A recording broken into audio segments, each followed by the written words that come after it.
کہا جناب اس کا کرنا کیا؟ کہا اس کے ہاتھ باندھ دو، پیر باندھ دو، اور جو بھوکے کتے ہیں نا جن کو کئی دنوں سے میں نے بھوکا رکھا ہوا ہے وہ کتے اس پر چھوڑو، اور جب کتے اس کا گوشت نوچے تو کوفے کے بازاروں میں اعلان کرنا کہ جو نبی پاک کی اہل بیت کا گستاخ ہو اسے اسرائیل بھی جان نکالنے نہیں آتے، کتے نوچتے ہیں۔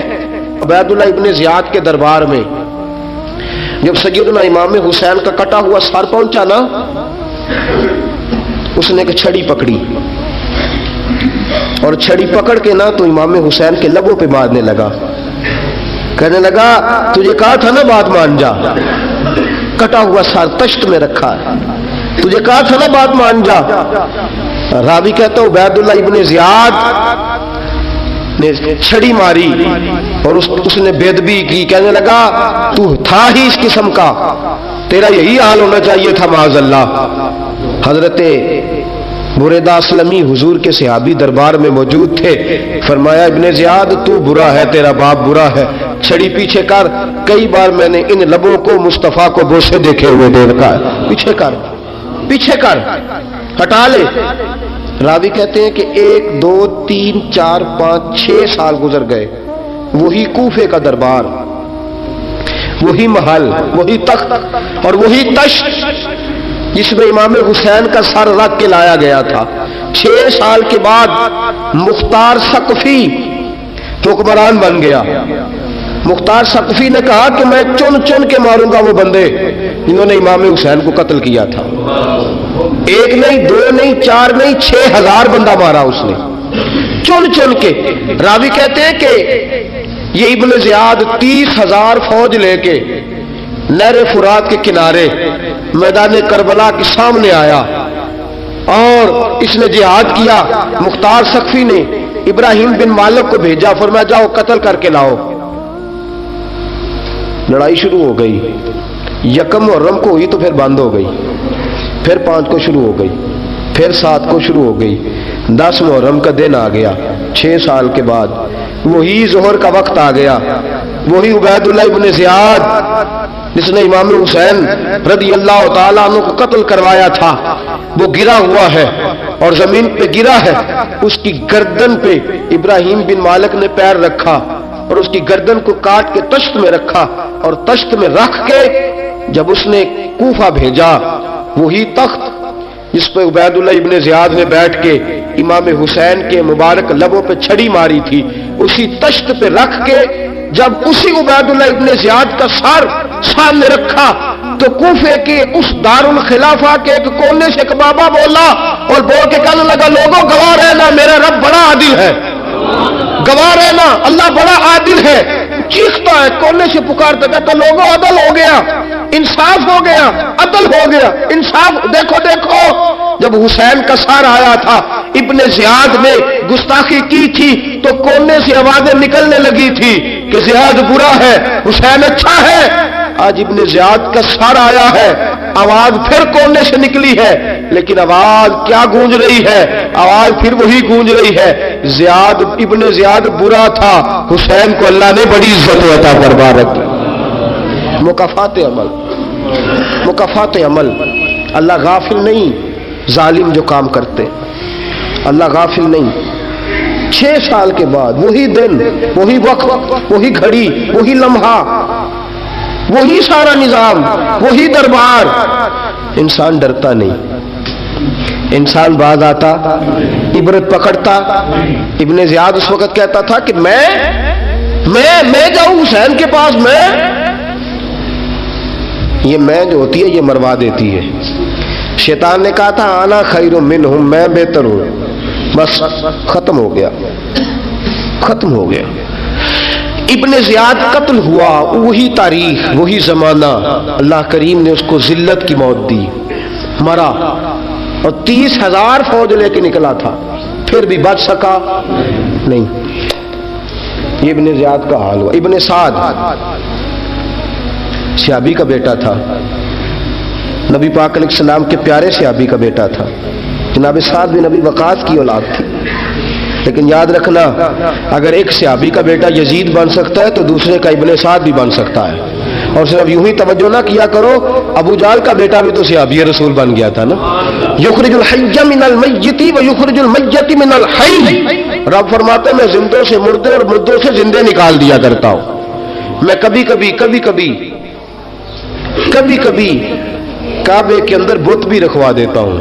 گھر میرا اور میرے ہی شریک اس گھر کے اندر راج کرتے رہتے ہیں، میری بے نیازی ہے، کچھ کا کچھ کر دیتا ہوں. ابن سعد مختار حکمران بنا تو مختار ثقفی نے ابن سعد کے بیٹے حفص کو بلایا. اور مزے کی بات یہ ہے کہ مختار جو بعد میں حکمران بنا نا، بڑی یاری تھی اس کی ابن سعد کے ساتھ. جتنے قاتلان امام حسین تھے وہ کوفہ چھوڑ کے بھاگ گئے، دوڑ گئے. اور ایک بات یاد رکھنا، ظالم بزدل ہوتا ہے، ظالم بزدل ہوتا ہے، اس کے اندر وہ اطمینان نہیں ہوتا، تو ڈر لگتا. بھاگ گئے سارے کوفہ چھوڑ کے. لیکن ابن سعد نے کہا مختار میرا یار ہے، مجھے کچھ نہیں کہے گا. اس کے گھر والوں نے سمجھایا کہ تو دوڑ جا، تیرا تو ظلم بھی بہت زیادہ ہے، دوڑ جا تو. اس نے کہا نہیں میرا یار ہے، مجھے کچھ نہیں کہے گا. اس نے کہا تو نبی پاک کے نواسوں کا نہیں بنا تو تیرا یار تیرا بنے گا. تو رسول پاک علیہ السلام کے خاندان کا نہیں بنا، ان کا تو نے احترام نہیں کیا، یاری کا. اس نے کہا نہیں مجھے کچھ نہیں کہنے والا، تم چھوڑو اس بات کو. حفص کو پیغام بھیجا، بیٹا آیا. مختار نے کہا تیرا باپ کدھر ہے؟ تو نے کہا جی ابا جی اب باہر نہیں نکلتے، بس گھر کے کونے میں بیٹھ کے اللہ اللہ کرتے ہیں. اس نے کہا اچھا کیا کرتے ہیں؟ کہا جی گوشہ نشین ہو گئے. اس نے کہا اب تیرا باپ گوشہ نشین ہوا ہے؟ اب گوشہ نشین ہوا ہے. بھیڑیے سے لومڑی نے کہا کہ جاؤ شکار کر لو. تو بھیڑیا کہنے لگا بوڑھا ہو گیا تھا نا. بھیڑیا کہنے لگا نہیں میں نیک ہو گیا ہوں، میں نے شکار کرنا چھوڑ دیا ہے، میں کسی جانور کو تنگ نہیں کرتا. تو لومڑی کہنے لگی نہیں بادشاہ سچی بات کر، اب تجھ سے دوڑا ہی نہیں جاتا، اب شکار پکڑا جاتا، اب تجھ سے دوڑا نہیں جاتا پکڑ. اب تیرے اندر آج بھی طاقت آئے تو کم کرے نہ، تو اب بھی چھوڑنے والا، اب تجھ سے دوڑا نہیں جاتا. ملا رومی فرماتے ہیں بوڑھا ہو کے تو بھیڑیا بھی نیک ہو جاتا ہے. کہا کہ جاؤ تمہیں بلا رہا ہے. کہا نہیں جی میرے ابا جی نا آپ اندر رہ کے اللہ اللہ کرتے. اس نے کہا اسے اللہ اللہ یاد آئی ہے، اب اللہ اللہ یاد آئی ہے. کچھ گناہ ایسے ہیں جو رب معاف نہیں کرے گا. فرمایا وہ جتنی مرضی نمازیں پڑھے، جتنے مرضی روزے رکھے، جتنی مرضی نفل پڑھے، سارا کچھ کر لے، لیکن اللہ کبھی حسین کے گستاخ کو معاف نہیں کرے گا، کبھی نہیں معاف کرے گا. اس لیے کہ جو حسین کا بے ادب ہے وہ دراصل رسول پاک کا بے ادب ہے. اللہ اسے معاف کرے گا. ظالم نے اس نے ظلم کیا. ابھی 6 سال ہی تو گزرے تھے، 6 سال ہوئے صرف. ابن سعد بھیجا بیٹے کو، کہا جا اب اپنے باپ کو جا کے کہا تجھے مختار بلاتا ہے، بات سنے آ کے. ڈر گیا. میں نے کہا ظالم بزدل ہوتا ہے. کہنے لگا اس سے جا کے کہو میں نہیں آ سکتا، بیمار ہوں. اس نے کہا چلو وہ نہیں آ سکتا تو ہم تو جا سکتے ہیں نا، ہم تو جائیں گے نا. ابن سعد نے بھیجے 10-12 بندے. فرمایا جاؤ زندہ نہ لے کے آنا، میرے پاس زندہ نہ لے کے آنا. گئے بیٹے کو حفص کو گرفتار کر کے کھڑا کر دیا. اور جناب یہ جو ابن سعد تھا اس کو بھیجا، کہا جب تم اس تک پہنچو نا تو جا کے گردن مارنا اس کی، اور مجھے اس کی وجود نہیں دیکھنا، صرف کٹا ہوا سر دیکھنا ہے. گئے جا کے اس کو پکارا، کہا مختار نے بھیجا ہے مارنے کے لیے. کہنے لگے مختار مجھے نہیں مار سکتا، میرا یار ہے. ابن سعد کہتا ہے مختار مجھے مار سکتا، میرا یار ہے. ان فوجیوں میں سے ایک فوجی کہنے لگا اگر تو محمد کے نواسے کو مار سکتا تو تجھے بھی تیرا یار مار سکتا ہے صلی اللہ علیہ. اگر تو رسول پاک صلی اللہ تعالی علیہ وسلم کے نواسے کو قتل کر سکتا ہے، تو نے نبی کا حیا نہیں کیا، وہ یاری کا حیا کیوں کرے؟ تو نے ظلم کیا ہے، اب دیکھ تیرا حال کیا ہوتا ہے. گرفتار کر لیا، منتیں کرتا رہا. تاریخ ابن سعد کو بتا رہی تھی کہ ابن سعد تو ہاتھ باندھتا ہے، پاؤں پکڑتا ہے. ذرا یاد کر میدان کربلا تجھے اپنی باری آئی ہے تو تو ہاتھ باندھتا ہے. میدان کربلا یاد کر، حسین نے بھائی کی بھی لاش اٹھائی تھی، حسین نے جوان بیٹے کی میت بھی اٹھائی تھی، 6 مہینے کا علی اصغر بھی اس کی گود میں دم توڑ گیا تھا، اس کی بیٹیاں پیچھے تھی، بہن پیچھے تھی، بھانجیاں پیچھے تھی، بھتیجیاں پیچھے تھی، لیکن حسین نے ایک بار بھی ہاتھ نہیں باندھے۔ یہ کون ہے؟ اٹا ہوا، غبار سے پھٹا ہوا، ہزاروں کوفیوں کے درمیان وہ اکیلا ہی ڈٹا ہوا، یہ بال یقین حسین ہے، نبی کا نور عین ہے۔ فرمایا یہ وہ میدان کربلا بھی یاد کرنا، تو ظالم تھا نا، معافیاں مانگ رہا ہے۔ حسین رسول پاک کے نواسے تھے، ایک بار بھی معافی طلب، دیکھ منظر یاد کر، ابن سعد کا ایک ہی وار میں سر قلم کیا، ایک ہی وار میں۔ امام حسین پہ تو پہلے 82 زخم لگے تھے تلوار کے، 82 زخم تلوار کے، نیزوں کے، اور کئی نیزوں کی انیاں امام حسین کے وجود میں ٹوٹ گئی تھی۔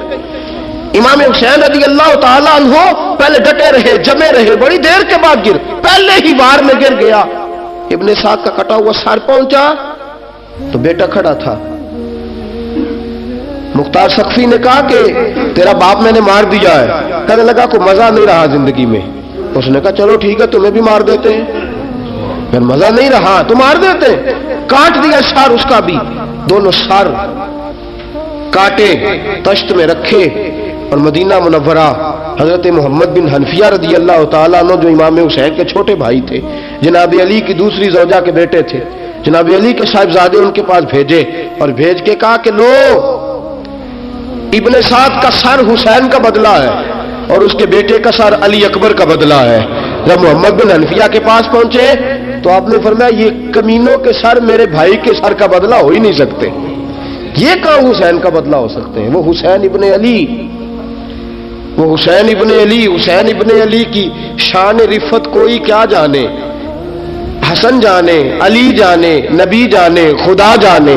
وہ حسین ابن علی کہ باپ جنہ دا ہر میدان اندر لڑدا رہا سی کل ایمان بن کے، ماں جنہ دی سجدۃ النساء ہوئے تے نانا عرش تے جاوے مہمان بن کے۔ فرمایا یہ حسین کا بدلہ ہو سکتے ہیں؟ وہ خولی بن یزید، خولی بن یزید جس نے امام حسین کا سر کاٹا تھا، پتہ چلا نا، دیکھیں نا امام حسین کو کتنے موقع ملے تھے کربلا سے جانے کے، پہلے موقع پر ہی اور بن یزید نے کہا کہ امام آپ جانا چاہے تو میں رستے کھول دیتا ہوں، آپ تشریف لے جائیں۔ امام حسین نے فرمایا میں علی کا بیٹا ہوں، دوڑوں گا نہیں، میں دوڑوں گا نہیں، میں نہیں جانے والا۔ خولی بن یزید دوڑ گیا، کوفہ چھوڑ کے دوڑ گیا اور کسی دور دراز علاقے میں جا کے ڈیرا لگا لیا۔ پھر وہاں سے واپس آیا ایک دن، کسی نے کہا امن ہو گیا، آجا، آ گیا دوبارہ کوفے۔ مختار کو پتا چلا کہ آ گیا ہے، پھنس گیا ہے، گھر پہنچ گیا ہے۔ اس کی بیوی جو تھی نا خولی بن یزید کی، بڑی محبت کرتی تھی نبی پاک کے خاندان کے ساتھ، حضور کے خاندان کے ساتھ بڑی محبت کرتی تھی، اور محبت والوں کا انداز پتہ کیا ہے؟ رنگے چمن پسند، نہ پھولوں کی بو پسند، ہم کو ہے وہ پسند جسے آئے تو پسند، یہ انداز ہے۔ انداز محبت یہ ہے کہ نبی پاک کا غلام نہ ہو، سگا چچا بھی ہو تو مانتے نہیں، غلام نہ بنے، سگا چچا بھی ہو تو مانتے نہیں، اور نبی پاک علیہ السلام کا غلام ہو، چاہے حبش کا رہنے والا بلال ہی کیوں نہ ہو، سردار مانتے ہیں۔ یہ انداز محبت ہے۔ وہ بیوی بڑی محبت کرنے والی تھی، اس نے پیغام بھیجا، اس نے کہا آ گیا ہے گھر، بندے بھیجے، کہا جاؤ خولی کو پکڑ کے لاؤ۔ مختار نے کہا جلدی لاؤ، حکمران نے حکم دیا لاؤ، پکڑ کے گئے، گھر کے اندر گئے تو چھپ گیا۔ چھپا کہاں؟ ٹوکرے کے نیچے۔ میں نے کہا ظالم بزدل ہوتے، ایک ٹوکرے کے نیچے چھپ گیا۔ بیوی سے کہنے لگا، ان سے کہنا میں گھر کوئی نہیں، ان سے کہو میں گھر نہیں۔ بیوی کہنے لگی چلو ٹھیک ہے۔ دروازے پہ گئی، وہ کہنے لگے ہم خولی بن یزید کو گرفتار کرنے آئے ہیں۔ منہ سے پکار کے کہنے لگی گھر کوئی نہیں، منہ سے، اور ہاتھ کے اشارے سے کہنے لگی وہ ٹوکرے کے نیچے چھپا ہوا ہے۔ منہ سے کہنے لگی کوئی نہیں گھر، تاکہ سون لے، اندر سون لے۔ منہ سے کہنے لگی کوئی نہیں، ہاتھ کے اشارے سے کہنے لگی چھپا ہوا ٹوکرے کے نیچے۔ گئے، جا کے ٹوکرا ہٹایا، اپنے پاس بہت ساری